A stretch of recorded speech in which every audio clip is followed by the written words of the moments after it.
How's everybody doing? This is Stender's Adventure, and I'm unboxing and opening up some boxes that we had ordered, and we thought that we would share that with you. Anyway, let's get on with the opening and see what we got here. My wife, for a change, is taking the video. I'm doing the opening. So na-receive namin tong guys, 2 box today from Amazon na in-order ni Hubby. That was last week. Yeah, and na-deliver nila ngayong mga 3 o'clock in afternoon, 3 p.m. today. So si Hubby yung guys, unboxing naman. That's your automatic. So that way you can take pictures and videos from afar. You don't have to go pull it on your camera. And this is made for GoPro. So ito yung in-order ni Hubby guys sa akin. Nag-order si Hubby sa akin ng 2 weeks ago ng GoPro sa Amazon. So nagdagdag si Hubby ng something na para magamit ko sa GoPro. Ito yung 18 remote controller na pwede mo magamit sa GoPro 11. GoPro 11. It's for all the GoPros. Yeah. So siya lang yung nag-order guys habang nasa work siya last week. Nag-order pala siya sa online during his break time. Oh yeah. Or expandable. Yeah. Hole.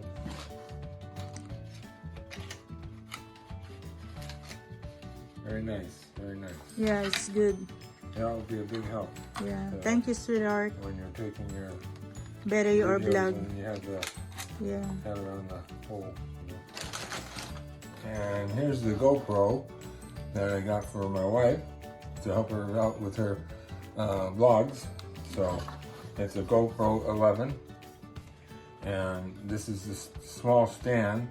This comes separate. It comes in its own little box. But we were putting it together this morning to try and see how it's going to work. Yeah. But nag-order kami guys ng, akala ko kasi white yan, ito siya. So nung na-receive namin, pala siya, parang gray color ito siya. Yeah. So parang hindi match siya. So parang I realized na mas maganda pala yung black na order ko, yung kagaya talaga nito, para hindi siya parang ba yun, yung distract sa kulay nila. Pero sabi ko mag-order na lang ulit ako ng black nito para match daddy the color. So ito yung GoPro guys na in-order ni Hubby sa akin, GoPro 11.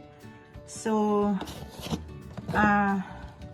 GoPro 11, tapos separate naman itong in-order ni Hubby. Kaso in-order ko, nag-choose ako ng white. So when we received it, pala siya, gray, akala ko white. So I realized na para mas maganda pala yung black kasi magka-match yung kulay nila. Pero this one is $16.99 through Amazon, right? Yeah. But it's very solid. It's solid. For doing things that are down close. It's adjustable. Yeah. It will come up higher than this, but it's it's good for. It's a mini action camera tripod. And it collapses like that, so you can or you can hold it like this. When you're doing your video camera off of here, it comes with an attachment. Yeah. For if you want to put it on the helmet, if you're a motorcycle rider and you want to put it on your helmet, you can do that. And that's kind of a nice deal to have, especially if you're riding a motorcycle or an ATV. So that's what that there looks like, and we'll proceed on to the next box. Guys, andito na kami ni Hubby. Kaya darating lang namin dito sa Dexon Pumpkin Patch. Actually, ang daming tao kasi naghanap pa lang kami dito ni Hubby sa entrance nila. Ang daming mga tao na pumupunta dito. Ang problema kasi nahirapan kami ni Hubby guys na humanap ng parking, na maparkingan ng car namin kasi sobrang daming tao talaga, at saka andun pa yan guys sa likuran, sa unahan, puno hanggang sa likod. So open sila hanggang until what time, Daddy? 8? 10 o'clock yata guys, nakalimutan ko. So ang dami talagang tao na pumupunta dito ngayon, lalo na Saturday. So hapon kami pumunta dito guys. We're lucky. Nakahanap na kami ng maparkingan dito guys, kasi nagantay kami nung isang car na nag-backing din. Kami ang naglipat sa kanya kasi nag-action sa amin na kami ang lilipat sa kanya kasi papauwi na din siya. It's nice, you know. Yeah, so guys, welcome back to our channel again. So kadarating na namin dito ni Habi. Kasi happy na kami nakapunta dito guys para manood naman ng dito sa Dixon Davis, Daddy Davis, Dixon ng pumpkin patch. So kadarating lang talaga namin dito guys, kaso ang dami talagang tao, very crowded ngayon. Halos mahirapan ka dito ang paghanap ng maparkingan kasi doon parang cornfield na nila. So nag-decide si Habi na nag-imbita siya sa akin kanina na pupunta daw kami dito kasi wala akong plan na pupunta dito, pero after na bumili si Habi ng bagong battery sa Explorer sa isang sasakyan, so parang nag-change yung mind niya. Sabi niya let's go, sabi niya pupunta tayo sa sa Dixon para manood doon ng pumpkin patch kasi may nag-opening na pala sila, so hindi ko yun alam. So sabi ko okay, so katatapos ko lang guys sa bahay, ang daming ginagawa. Tapos kanina nag-video ako kay Habi kasi siya yung nag-unboxing kasi ang dami ko pang ginagawa na tinatapos. So nag-imbita si Habi na pumunta dito sa Dixon para manood ng pumpkin patch. So hopefully guys makabidyo kami mamaya doon ni Habi. Abangan nyo. Salamat guys. Ipagpatuloy ko na lang ang vlog ko naman mamaya guys, para kung anong ma-video ko doon para ma-share ko naman sa inyo ang farm naman nila dito. Thank you guys. So yan yung mga sasakyan dito guys sa Dixon, sa pumpkin patch na pinuntahan namin ngayon ni Habi. Puno na yan guys, hanggang doon pa ang daming tao guys. So we're lucky na nakahanap kami ni Habi ng parkingan ngayon guys. So yun na si Habi guys, nauna na. Ang dami pang pumupunta ngayon at ang haba ng pila guys. So ayan.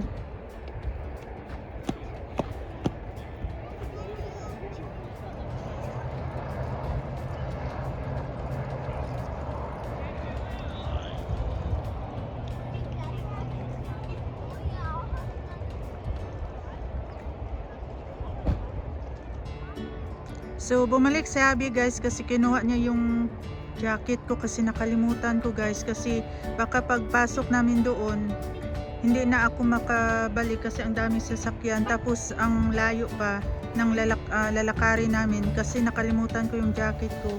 Baka sabi ni Habi baka mamaya malamigan ako, hindi ako nagdala ng jacket. So kaya bumalik si Habi doon sa car na kinuha niya yung jacket ko guys. Let's go pa guys, pupunta pa kami doon sa entrance ni Habi. So ang daming tao ngayon guys dito. Hopefully makabili kami ng coffee doon ni Habi.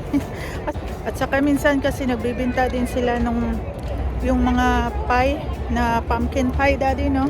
Yeah. Ang hirap mag-vlog dito guys kasi ang daming tao. Very crowded.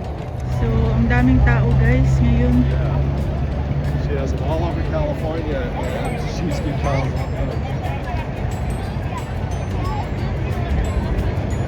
Yan yung farm nila doon guys.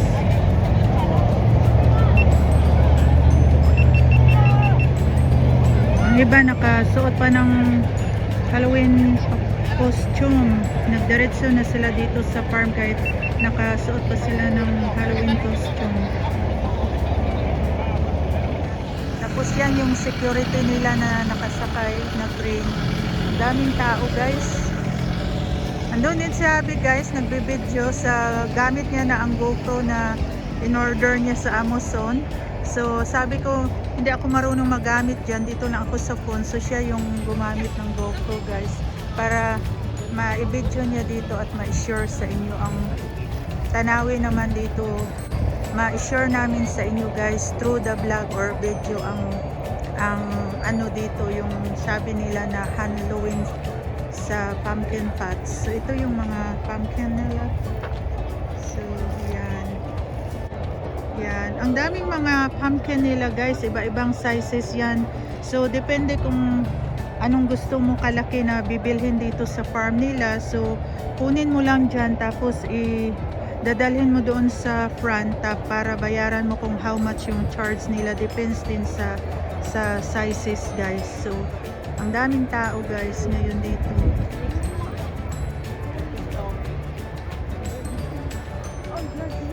Andun si Abby guys. Ang lamig. Ayun o, nag-harvest sila.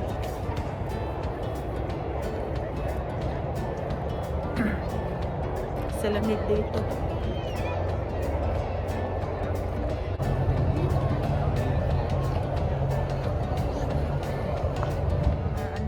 Statue na dinosaur para ma-enjoy yung mga kiddos naman dyan habang naglalaro sila. Ayan. Dito yan guys na farm sa Dexon. Sa Dexon pala to. Kasi before pumupunta kami ni Javi sa Laris farm. Doon kami dati nag-video nung ano. Ayan. Daming tao guys.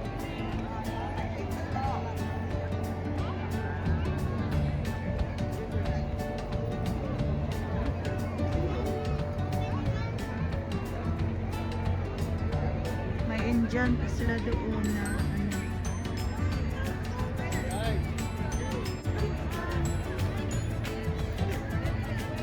Laki ng mga pumpkins nila oh.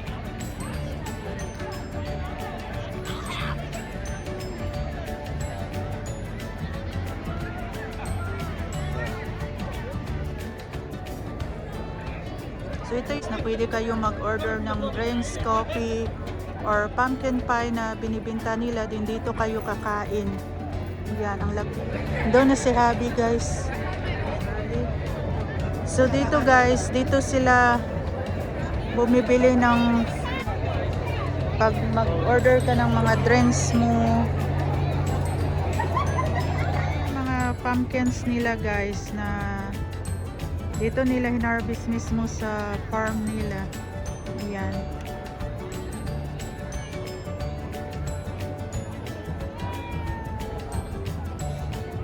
Yan guys, ang daming squash dito ng pumpkin. Iba-ibang klase.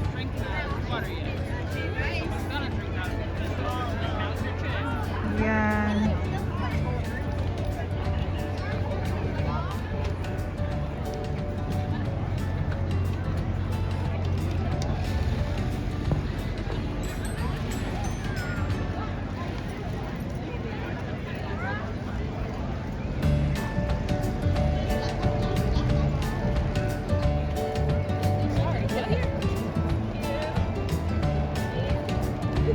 Hinantay ko pa si Abby guys kasi nagpipila doon si Abby. Bibili yata siya ng ticket para ride kami doon sa field. Kasi ang haba ng pila, so nagbibideo ako habang nag-aantay ako dito kay Abby.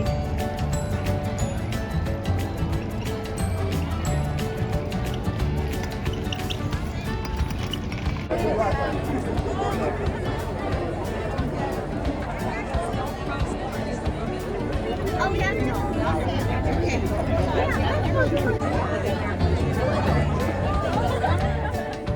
Oh, hey, look who came out of the house. Ingay dito guys, ang daming tao.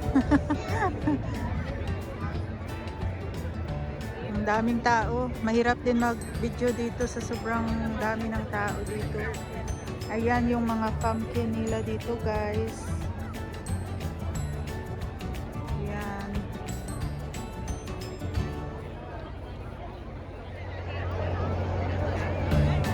Okay.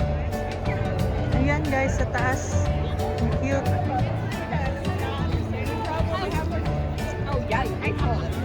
So, andun na si Habi guys. Nakakuha na siya ng ticket at saka may bit-bit pa si Habi na extra popcorn.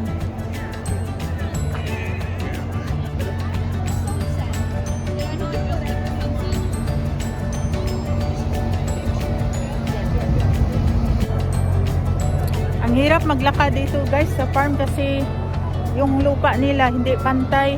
May mga butas-butas, so kung hindi ka magtingin sa nilalakaran mo, baka ma-embarrass ka, madulas ka dito. Diyan kami sasakay guys. Habi. May ticket na kami ni Habi.